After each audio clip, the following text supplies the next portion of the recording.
언제나 하나님께서 함께 하시기를 축복합니다. 또한 가정에도 일터와 사업장에도 늘 평안함이 넘치고 풍성함이 넘치고 건강해서 더욱더 기쁨으로 즐겁게 살아갈 수 있기를 축복드립니다. 2026년 두 번째 주일입니다. 또 한 해를 살아가는 여러분들에게는 어떤 소원, 어떤 소망이 있습니까? 현대를 살아가는 사람들의 소망은 대체적으로 돈인 것 같습니다. 부자가 되고 싶어 합니다. 왜 부자가 되고 싶을까요? 많은 답을 말할 수 있을 것인데, 옛날에도 우리나라 사람들 대부분의 소원은 돈이었습니다. 하지만 그 옛날과 지금 현대에 소원하는 그런 부의 이유는 좀 다르죠. 저희 윗세대 때에는 가난해서 먹고 살아야 하는 생존의 문제 때문에 돈이 필요했고, 가난으로 인한 고생을 면하고 싶어서 부자가 되기를 바랬습니다. 그러나 지금은 생존의 문제보다는 갖고 싶은 소유욕이 너무 커서 돈이 필요해 보입니다. 옛날에는 삼시세끼만 잘 먹어도 만족했지만 지금은 그것으로만은 만족하지 못합니다. 갖고 싶은 것들이 너무 많습니다. 남들은 다 가지고 있는데 나만 가지지 못했다 하면 그것을 못 견뎌요. 저 어릴 때는 TV 보고 싶으면 좀 사는 친구 집에 가야 볼 수 있었어요. 그런데 지금은 TV가 없는 집이 없을 뿐더러 얼마나 큰 사이즈의 TV를 살까 고민할 뿐입니다. 또 옛날에는 자가용 있는 집은 사장님네 그런 부유한 집이었는데 지금은 집집마다 차가 없는 집이 없어요. 더 비싼 차에 욕심을 부리고 있습니다. 그러므로 오늘날 사람들이 부자가 되고 싶어 하는 이유는 세상에 갖고 싶은 것들이 너무 다양하고 많기 때문입니다. 사람은 필요 조건을 넘어서면 욕망, 욕심이 생겨납니다. 저도 욕심이 없는 사람이라고 생각을 하는데요. 특히 음식에 대한 식탐은 없습니다. 그냥 배만 채우면 됩니다. 맛집 찾아다니고 맛집이라고 식당 앞에서 줄 서는 것을 제가 잘 이해를 못합니다. 그런데 그게 다가 아니더라고요.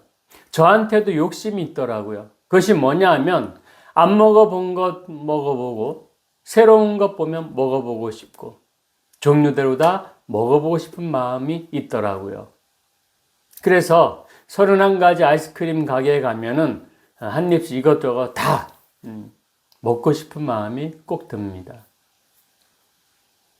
이처럼 욕심이나 욕망이 있는 존재, 그것이 사람입니다.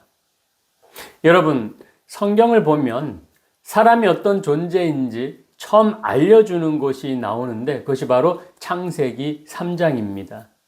하나님이 사람을 창조하시고는 앞으로 에덴 동산에서 어떻게 살아야 하는지, 잘 살기 위해서는 이렇게 해라 저렇게 해라 하지 마라, 그런 에덴 설명서가 바로 창세기 2장입니다.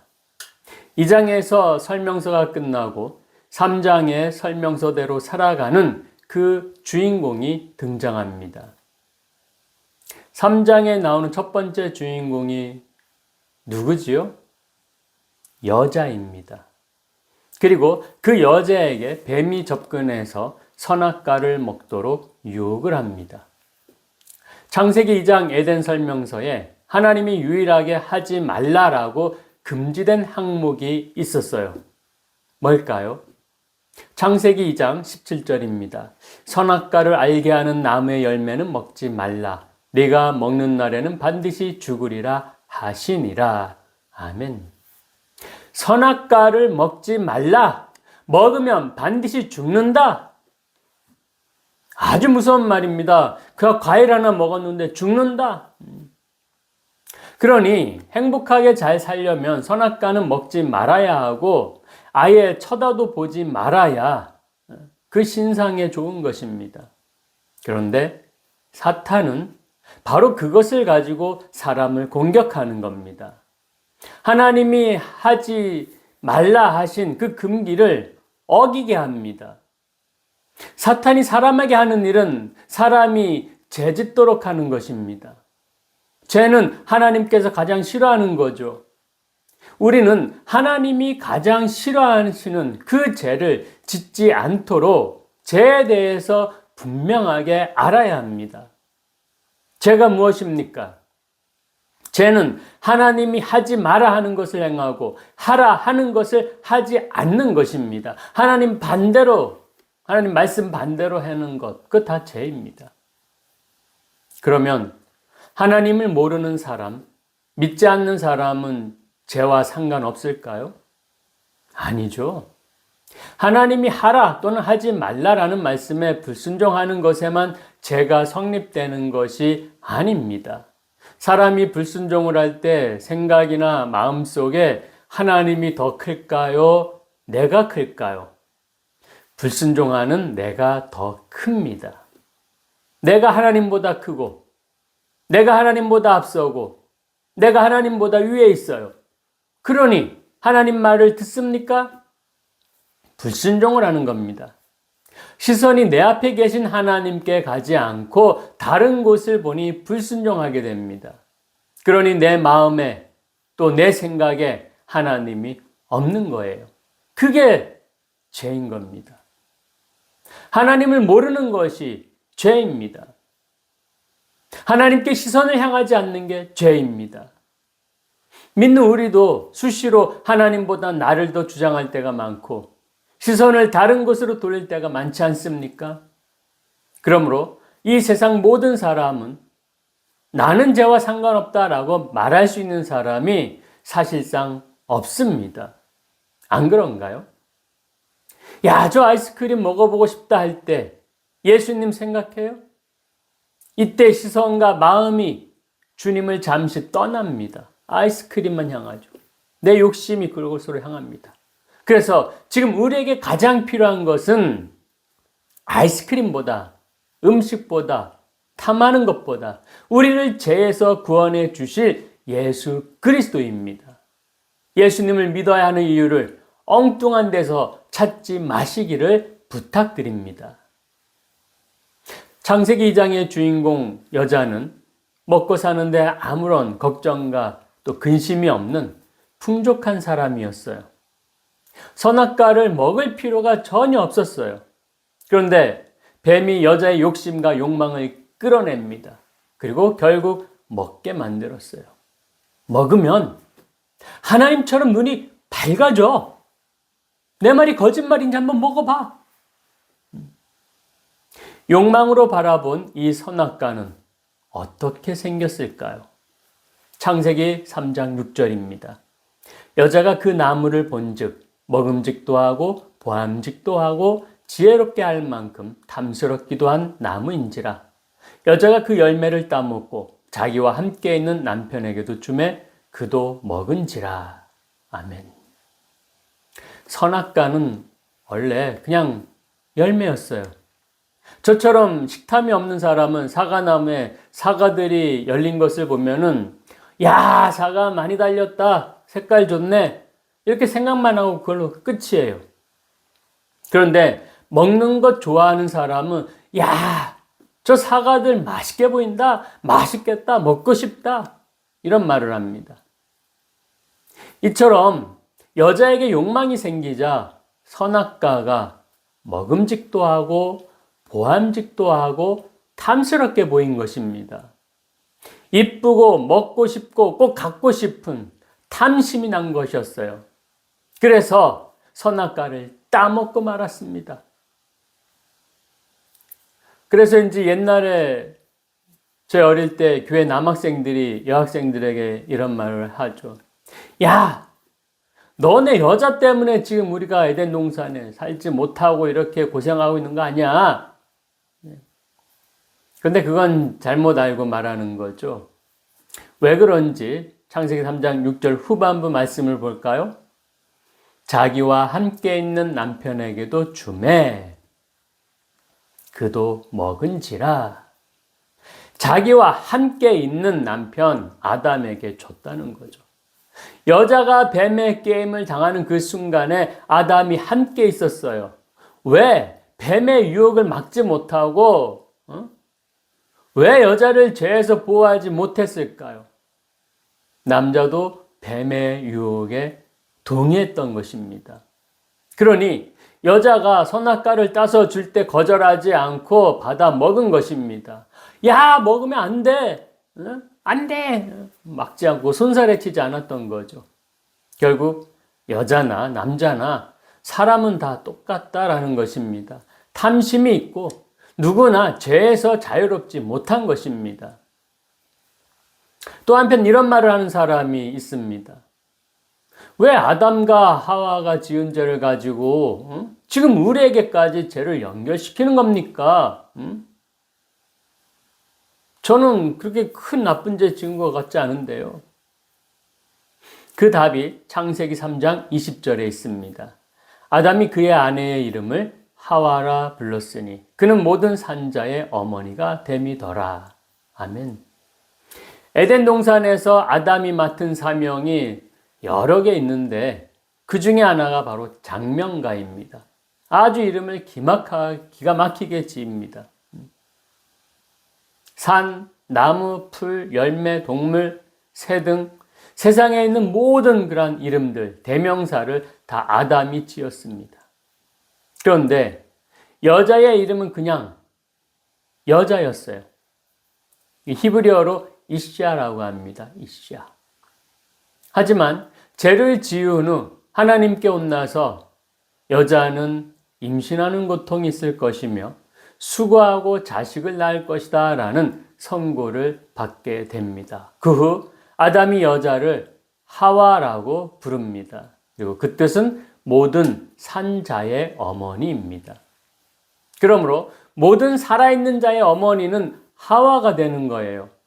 죄 없는 여자가 아니라 죄 있는 하와의 자손이 되는 겁니다.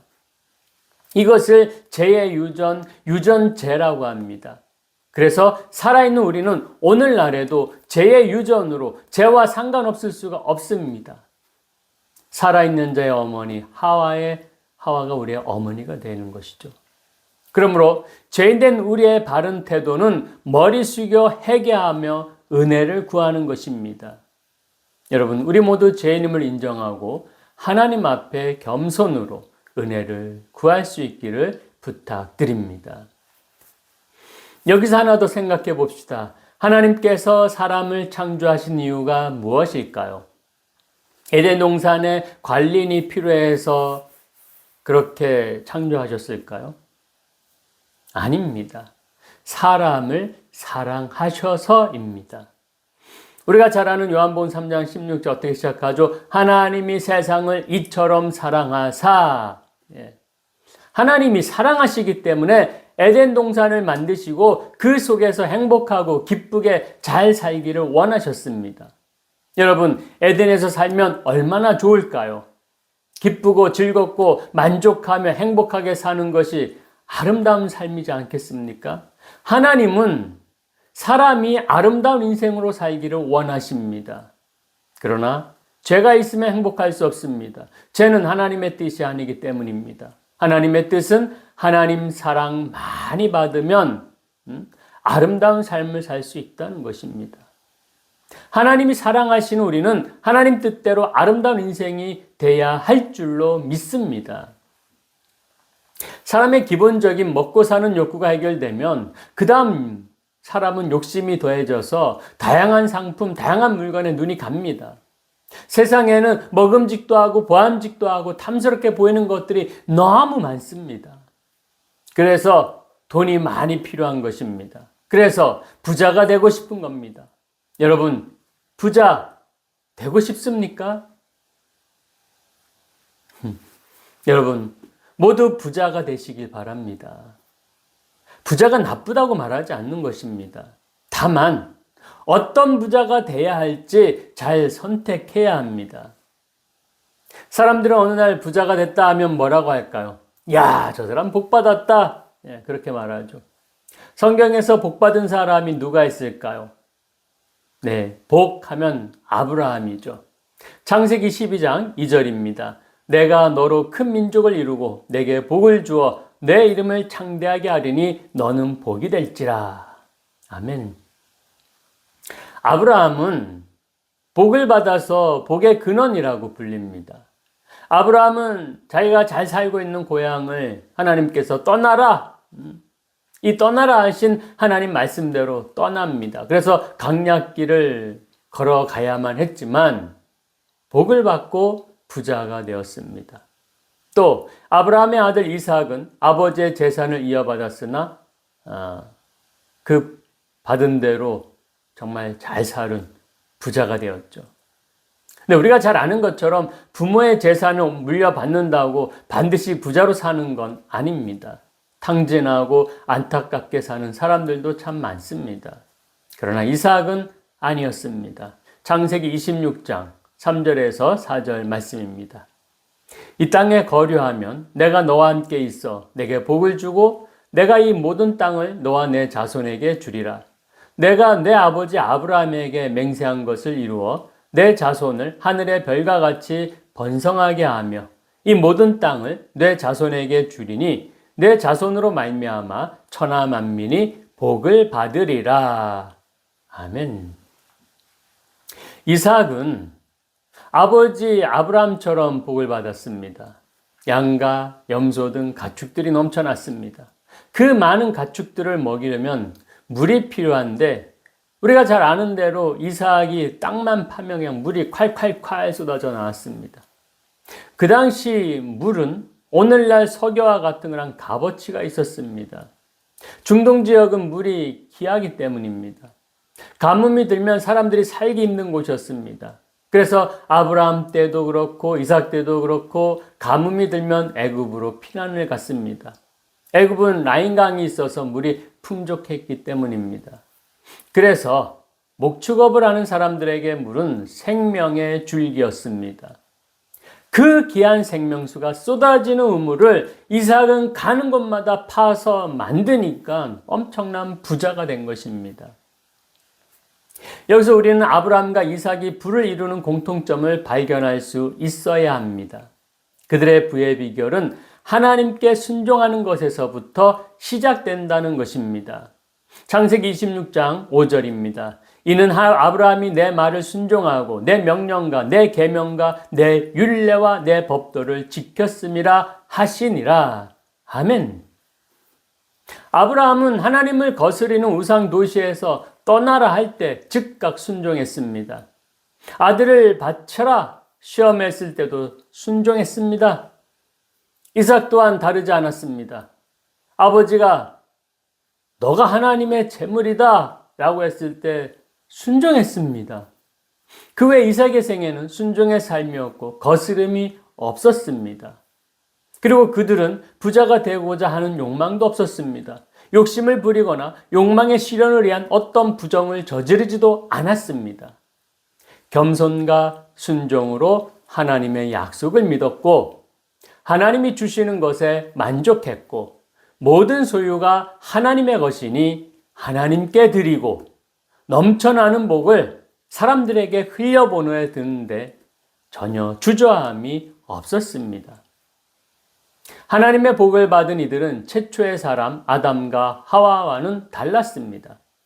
그들은 선악과 앞에서 욕망을 드러냈지만 아브라함과 이삭에게서는 그 어떤 욕망도 찾을 수가 없었습니다. 그들은 하나님과 동행했고 하나님만 바라보았고 하나님께만 의지했습니다. 하나님 뜻대로 살았습니다.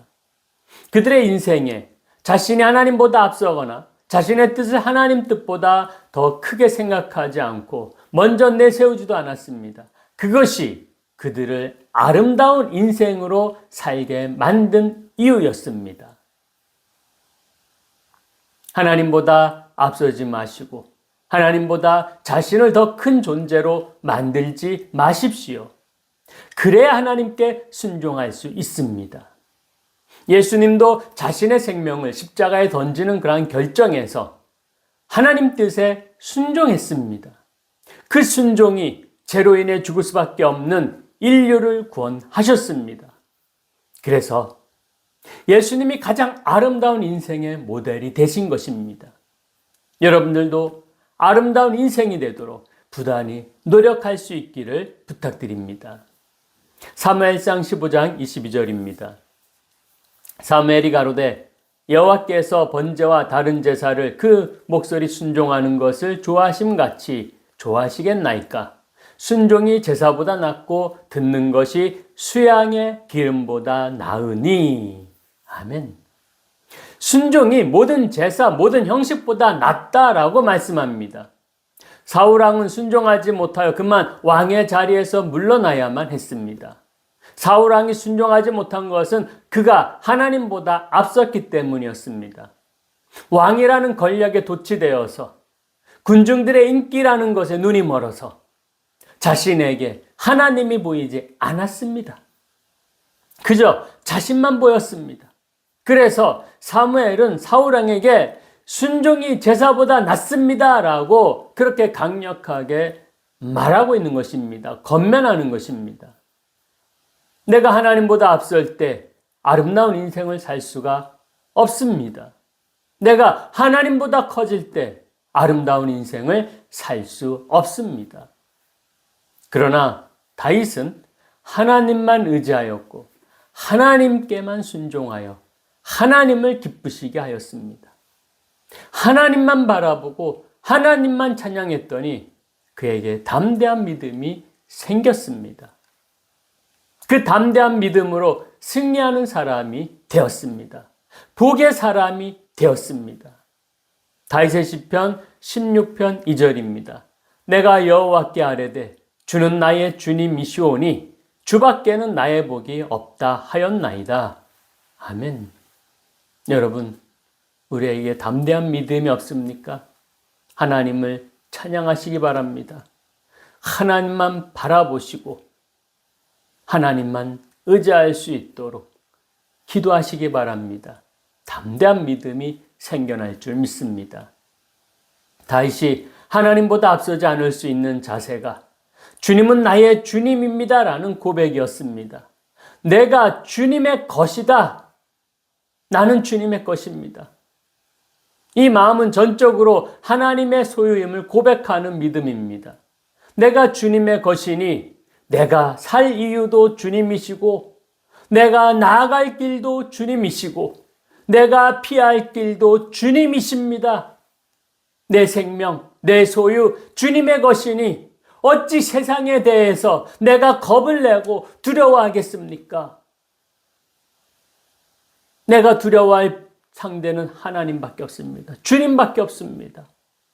담대한 믿음을 가질 수밖에 없습니다. 또한 다윗은 대단한 부자였습니다. 그가 하나님께 속해서 하나님의 것을 마음대로 사용할 수 있는 복을 받았기 때문입니다. 그래서 고백할 수 있는 것 아니겠습니까? 주밖에 나의 복이 없습니다. 주밖에 나의 복이 없습니다. 복은 하나님이십니다. 내 재물이 아닙니다. 돈이 아닙니다. 내 집이 아니고 내 자동차가 아니고 내 권력이 아니고 내 위치가 아니고 내 복은 하나님밖에 없습니다. 주님이 나의 복이 되십니다. 다른 거 다 없어도 주님만 있으면 됩니다. 얼마나 아름다운 인생입니까? 하나님께서 얼마나 기특하게 보시고 아름답게 보겠습니까? 여러분, 하나님께 순종하십시오. 하나님 앞에서 겸손하십시오. 그것이 하나님 보시기에 아름다운 인생을 사는 비결입니다. 하나님 말씀에 순종하며 하나님 뜻대로 사는 삶이 아름다운 삶입니다. 여러분, 우리의 남은 날들이 아름다운 인생이 되시기를 주님의 이름으로 축원합니다. 기도하시겠습니다. 사랑이 많으신 하나님, 우리가 이 땅 가운데 살 때에 정말 하나님 보시기에 아름다운 인생을 살아갈 수 있는지요? 우리가 돌아볼 때에 우리는 죄인이라 우리 혼자 그렇게 할 수가 없습니다.